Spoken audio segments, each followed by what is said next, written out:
আমি আজকে আমার ছোট্ট কুঁড়েঘরটাকে একটু পরিষ্কার করব। রান্নাটা আগে করে নিয়েছি, তার কারণ ঘরটা পরিষ্কার করতে করতে অনেকটা দেরি হয়ে যাবে রান্না করতে, তাই আগে রান্নাটা করে নিয়ে তো এই ঘরটাকে পরিষ্কার করতে হবে। এই ঘরটায় প্রচুর ধুলো হয়েছে, তো এই ঝাঁটাটা খুলে গেছিলো, তাই একটু ঝাঁটাটা বেঁধে নিলাম। তারপরে কিন্তু এই যে আমি এটা আগের দিন একটা 80 টাকা দিয়ে যে ঘরে ঝুল ঝাড়ার এই ঝাড়ুটা কিনেছিলাম আমি, তো এই ঝাড়ুটা দিয়ে কিন্তু ঘরগুলোকে আজকে সুন্দর করে সব পরিষ্কার করে ঝেড়ে নিচ্ছিলাম। তো টেবিলের চেয়ারগুলো ঝেড়ে নিয়েছি, বিছানাটা ঝেড়ে নিয়েছি, ওপরের বাঁশ টাশগুলো প্রচুর নোংরা হয়েছে। তো এই বাঁশগুলো আগে গোছাবো, তার আগে দেখো বাসনপত্রগুলো কি নোংরা হয়েছে। তো বাসন টাসনগুলো সব মুছে টুছে নিয়েছি, তারপরে কিন্তু এখানে কাপড় দিয়ে ঢেকে দিলাম। তো জানলাগুলো আমি একটু ঝেড়ে নিচ্ছিলাম, ঝুল পড়েছে ঘরে। ঝুল তো আছেই, তার সঙ্গে সঙ্গে এই যে কচি বাঁশগুলো লাগানো হয়েছে, এই বাঁশের গুঁড়ি গুঁড়ি নোংরা পড়ে একদম ভরে যাচ্ছে। তো কৌটো কাউটিগুলো পরিষ্কার করে ফ্যানটাকেও আমি মুছে নিয়েছি। তো ফ্যানটা মুছে, ফ্যানটা যেখানে ছিল সেখানে কিন্তু ফ্যানটাকে আমি রেখে দিলাম। তারপরে কিন্তু এখানে দেখো ঘরটাকে আমি আগে ঝাঁট দিয়ে নিচ্ছিলাম।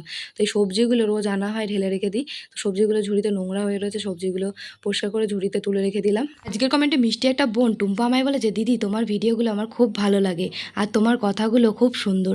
তো থ্যাংক ইউ টুম্পা আমাকে এত সুন্দর একটা কমেন্ট করার জন্য, আর আমার তরফ থেকে তোমার জন্য অনেক অনেক ভালোবাসা রইলো। কমেন্টে মাহি আমায় বলেছে আমি আর কমেন্ট করব না দিদি, তুমি আমার নামটা নিচ্ছ না, আমার নামটা নাও। মাহি এতটা রাগ করলে হয় নাকি, এই তো তোমার নামটা আমি নিলাম। তো থ্যাংক ইউ মাহি আমাকে এত সুন্দর একটা কমেন্ট করার জন্য, আমার তরফ থেকে তোমার জন্য অনেক অনেক ভালোবাসা রইলো।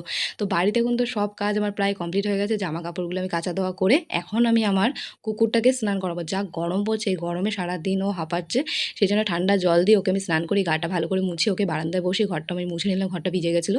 তো এখন এইগুলো সব মুছে টুছে নিয়েছি, এখন দু একটা বাসন ছিল, বাসনগুলো মেজে নিলাম। তো বন্ধুরা আজকে সকালবেলায় বাড়িতে আমার এই কাজগুলোই ছিল।